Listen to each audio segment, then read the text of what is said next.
Welcome back to my channel WB experience. সবাই কেমন আছো? আশা করি ভালো আছো। আজকে আরো একটি ভিডিও নিয়ে চলে এসেছি। অ্যাকচুয়ালি বিশিষ্ট দ্বিঘাত সমীকরণের কোশ্চেন দেখি 1.5 এর 12 দাগের প্রশ্ন, অর্থাৎ অতি সংক্ষিপ্ত উত্তরধর্মী প্রশ্ন, এমসিকিউ, শূন্যস্থান এবং সত্য মিথ্যা। চ্যানেলটি যারা নতুন এখনো সাবস্ক্রাইব করেনি তাদেরকে অনুরোধ করব সাবস্ক্রাইব করে দিন। সবাই দেখে থাকো ডাব্লিউবি এক্সপিরিয়েন্স। অতি সংক্ষিপ্ত উত্তরধর্মী প্রশ্নের মধ্যে এ নাম্বার দিয়েছে বহু বিকল্প নিয়োগ প্রশ্ন, অর্থাৎ এমসিকিউ। একটা দিয়েছে x² - 6x + 2 = 0 সমীকরণের বীজদ্বয়ের সমষ্টি কি হবে? তাহলে আমরা কি লিখতে পারি যে সুতরাং বীজদ্বয়ের সমষ্টি, বীজদ্বয়ের সমষ্টি, দেখো বীজদ্বয়ের সমষ্টি আমরা কি জেনেছি -b/a। তাহলে এক্ষেত্রে b এর ভ্যালু কত পেয়েছি আমরা যে -6, তাহলে -6 টা ব্র্যাকেটে লিখব। বাই কত পাচ্ছি, এর ভ্যালু কত 1। তাহলে আমরা কি লিখতে পারি মাইনাসে মাইনাসে কি আসবে প্লাস, তাহলে কত পাচ্ছি 6/1, তাহলে ইকুয়াল টু কত পাচ্ছি যে আমরা 6 পাচ্ছি। তাহলে আমাদের সঠিক অপশন কি পাচ্ছি যে অপশন সি 6। আমাদের 2 নম্বরে দিয়েছে যে x² - 3x + k = 0। এই দ্বিঘাত সমীকরণের বীজদ্বয়ের গুণফল যদি -2 হয় তাহলে k এর মান কত বের করতে দেওয়া হয়েছে। দেখো এই অঙ্কটা কিন্তু আমাদের দ্বিঘাত সমীকরণের যে সাধারণ আকার, অর্থাৎ ax² + bx + c = 0 মতো সাধারণ নেই। তার মানে কি এই ধরনের অঙ্কে প্রথমে আমাদের দেখে নিতে হবে যে সেটা দ্বিঘাত সমীকরণের আকারে আছে কিনা। তাহলে এটাকে আমরা দ্বিঘাত সমীকরণের মতো ব্যবহার করব। তাহলে কি পাচ্ছি যে x² - 3x + k - 10 = 0। তাহলে দেখো এই যে x বাদে লাস্টে যা পড়ে থাকবে, মানে x বিহীন যে সংখ্যা বা পদ যা পড়ে থাকবে সেটা কি আসবে আমাদের c এর ভ্যালু। তাহলে দেখো এটা আমাদের দ্বিঘাত সমীকরণের আকার পেয়ে গেছি। তাহলে আমরা কি লিখব যে বীজদ্বয়ের গুণফল, বীজদ্বয়ের গুণফল, দেখো বীজদ্বয়ের গুণফল কি আসে c/a, অর্থাৎ k - 10 বাই কত পাচ্ছি 1 পাচ্ছি।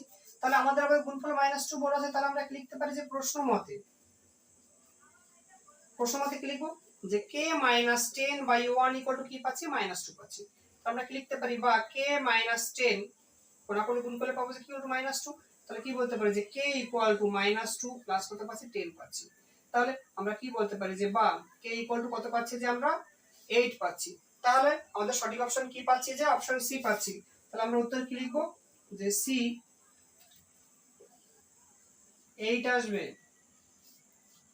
আমাদের তিনটা দিয়েছে যে x² + bx + c = 0। বীজদ্বয় বাস্তব ও অসমান হলে b² - 4ac। দেখো এটা তো আমাদের সূত্রেই আছে, কি আসে যে বীজদ্বয় বাস্তব ও অসমান হলে কি যে b² - 4ac লেস দ্যান কি আসে 0 আসে। তাহলে আমরা সঠিক অপশন কি পাচ্ছি যে আমরা উত্তর লিখে নেব যে অপশন সি পাচ্ছি লেস দ্যান 0। আমাদের চারটা দিয়েছে যে ax² + bx + c = 0 সমীকরণের বীজদ্বয় সমান হলে, দেখো বীজদ্বয় সমান হলে কি হয় যে নিরূপক 0 হয়। তাহলে কি লিখব যে নিরূপক = 0। তাহলে কি লিখতে পারি যে সুতরাং b² - 4ac = 0। তাহলে এখানে আমরা কি লিখতে পারি যে বা b² = কি পাচ্ছি যে 4ac পাচ্ছি। তাহলে আমরা কি লিখতে পারি c = কি লিখতে পারি যে b² বাই কত যে 4a। তাহলে আমরা সঠিক অপশন কি পাচ্ছি যে অপশন ডি পাচ্ছি যে c = b²/4a। আমাদের পাঁচটা দিয়েছে 3x² + 8x + 2 = 0। বীজদ্বয় আলফা ও বিটা হলে 1/α + 1/β মান বের করতে দেওয়া হয়েছে। তাহলে যেহেতু আমাদের বলা আছে বীজদ্বয় আলফা ও বিটা, তাহলে আমরা কি লিখতে পারি যে আলফা + বিটা = কি যে -8/3। কারণ আমরা জানি বীজদ্বয়ের সমষ্টি কি আসে যে -b/a। আর বীজদ্বয়ের গুণফল আমরা কি জানি যে c/a আসে। তাহলে c এর ভ্যালু কত, এখানে আমরা 2 পাচ্ছি আর এর ভ্যালু কত 3 পাচ্ছি। তাহলে এবার আমরা কি লিখব যে সুতরাং 1/α + 1/β এবার লসাগু করলে কি পাচ্ছি আলফা বিটা পাচ্ছি। তারপরে কি আসবে বিটা প্লাস আলফা, এটাকে ঘুরে লিখতে পারি যে আলফা প্লাস বিটা বাই কত আলফা বিটা। তাহলে এবার মানটা বসালে কি পাচ্ছি আমরা যে -8/3 বাই কত পাচ্ছি যে 2/3। তাহলে এটা উল্টো দিলে কি পাবো -8/3 ইনটু কত পাচ্ছি যে 3/2। তাহলে দেখো আমাদের 3 3 কেটে যাচ্ছে আর 8 কে 2 দিয়ে কাটলে কত পাচ্ছি যে 4 পাচ্ছি। তাহলে দেখো আমরা কত পেলাম -4। তাহলে এবার আমরা উত্তর লিখে নেব। আমাদের সঠিক অপশন কি পাচ্ছি অপশন সি, অর্থাৎ -4 পাচ্ছি। দিয়েছে যে একটা x² + x + 1 = 0 সমীকরণের বীজদ্বয় বাস্তব। তাহলে আমরা নিরূপক লিখে নেব। তাহলে কি নিরূপক কি যে b² - 4ac, অর্থাৎ 1² - 4 * 1 * 1। তাহলে কত পাচ্ছি 1 - 4 যে -3। এটা কি লেস দ্যান 0। তাহলে নিরূপক যদি লেস দ্যান 0 হয় তখন কি হয় কোনো বাস্তব বীজ নেই। তার মানে কি এটা পাচ্ছি আমরা মিথ্যা। বাস্তব বীজ তখনই থাকবে যখন কি যে b² - 4ac greater than equal 0 হয়। আমাদের দুইটা দিয়েছে x square minus x plus 2 equal to 0 সমীকরণের বীজদ্বয় বাস্তব নয়। তাহলে একইভাবে আমরা কি লিখে নেব যে নিরূপক কি যে বি স্কয়ার মাইনাস করেছি অর্থাৎ minus 1 square minus 4 into 1 into কত 2, তাহলে কি পাচ্ছি 1 মাইনাস 8 অর্থাৎ মাইনাস 7। এটা কি পাচ্ছি যে লেস দ্যান 0। আমরা বলতে পারি যে সুতরাং কোনো বাস্তব বীজ নেই। আর আমাদেরকে সেটাই বলে দিয়েছে যে বীজদ্বয় বাস্তব নয়, তার মানে আমরা দুইটা কি পাচ্ছি যে সত্য পাচ্ছি। আমাদের শূন্যস্থানে একটা আছে যে 7x square minus 12x plus 18 equal to 0 সমীকরণের বীজদ্বয় সমষ্টি গুণফলের অনুপাত আমাদের বের করতে দিয়েছে। তাহলে আমরা কি লিখতে পারি যে বীজদ্বয়ের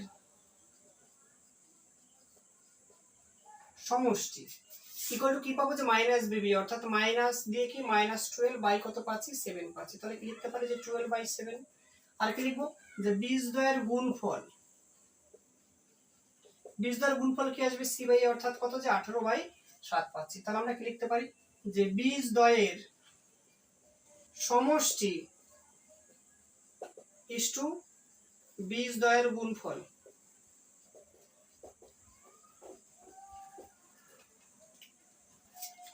ইকুয়াল টু কি লিখতে পারি যে 12 বাই 7 ইস টু কত 18 বাই 7। তাহলে দেখো 7 7 চলে গেলে কি থাকে যে 12 ইস টু কত 18। তাহলে 6 দিয়ে ভাগ দিলে কত পাচ্ছি যে 2 ইস টু কত 3 পাচ্ছি। তাহলে আমাদের শূন্যস্থানে কি বসবে যে 2 ইস টু 3 বসবে। এটা আমাদের এই মাধ্যমিক 2022 এ কিন্তু এসেছিল। দুই নম্বরটা আছে শূন্যস্থানে যে x square plus bx plus c equal to 0 সমীকরণের বীজদ্বয় পরস্পর অন্যন্য করে c ইকুয়াল টু কত। তাহলে আমরা কি লিখতে পারি যে ধরি একটি বীজ ইকুয়াল টু আলফা, সুতরাং অপর বীজটি কি আসবে যে 1 বাই আলফা। তাহলে আমরা কি লিখতে পারি যে alpha into 1 by alpha equal to কি পাবো যে c বাই a। কারণ আমরা কি জানি যে বীজদ্বয়ের গুণফল হচ্ছে c বাই a। তাহলে দেখো আমাদের আলফা আলফা কেটে গেলে কি পড়ে থাকছে যে 1 ইকুয়াল টু কি পাচ্ছি যে c বাই a। তাহলে আমরা কি বলতে পারি যে c ইকুয়াল টু কি পাচ্ছি যে a পাচ্ছি। আমাদের দুই নম্বর শূন্যস্থানে কি আসবে যে c ইকুয়াল টু a আসবে। এটা দিয়েছে x square plus bx plus c equal to 0 সমীকরণের বীজদ্বয় পরস্পরের অন্যন্য ও বিপরীত চিহ্নযুক্ত a প্লাস c এর মান কত। তাহলে আমরা কি লিখতে পারি ধরি একটি বীজ ইকুয়াল টু আলফা, সুতরাং অপর বীজটি কি আসবে যে মাইনাস 1 বাই আলফা, যেহেতু অন্যন্য এবং বিপরীত চিহ্নযুক্ত বলেছে। তাহলে আমরা কি লিখতে পারি যে বীজদ্বয়ের সমষ্টি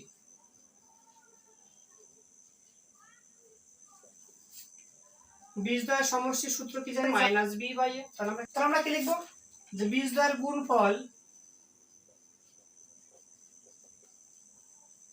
ইকুয়াল টু কি পাবো যে সি বাই এ। তাহলে আমরা কি লিখতে পারি যে সুতরাং দেখো আলফা ইনটু কি আসবে যে minus 1 by alpha equal to কি পাচ্ছি যে সি বাই এ পাচ্ছি। তাহলে আমরা দেখো কি মাইনাসটা আগে লিখে alpha into 1 by alpha equal to c by a. তাহলে আলফা আলফা কেটে গেলে মাইনাস 1 করে থাকছে ইকুয়াল টু কত যে সি বাই এ। তাহলে কোনখানে গুণ করলে আমরা কি পাচ্ছি যে C equal to minus A.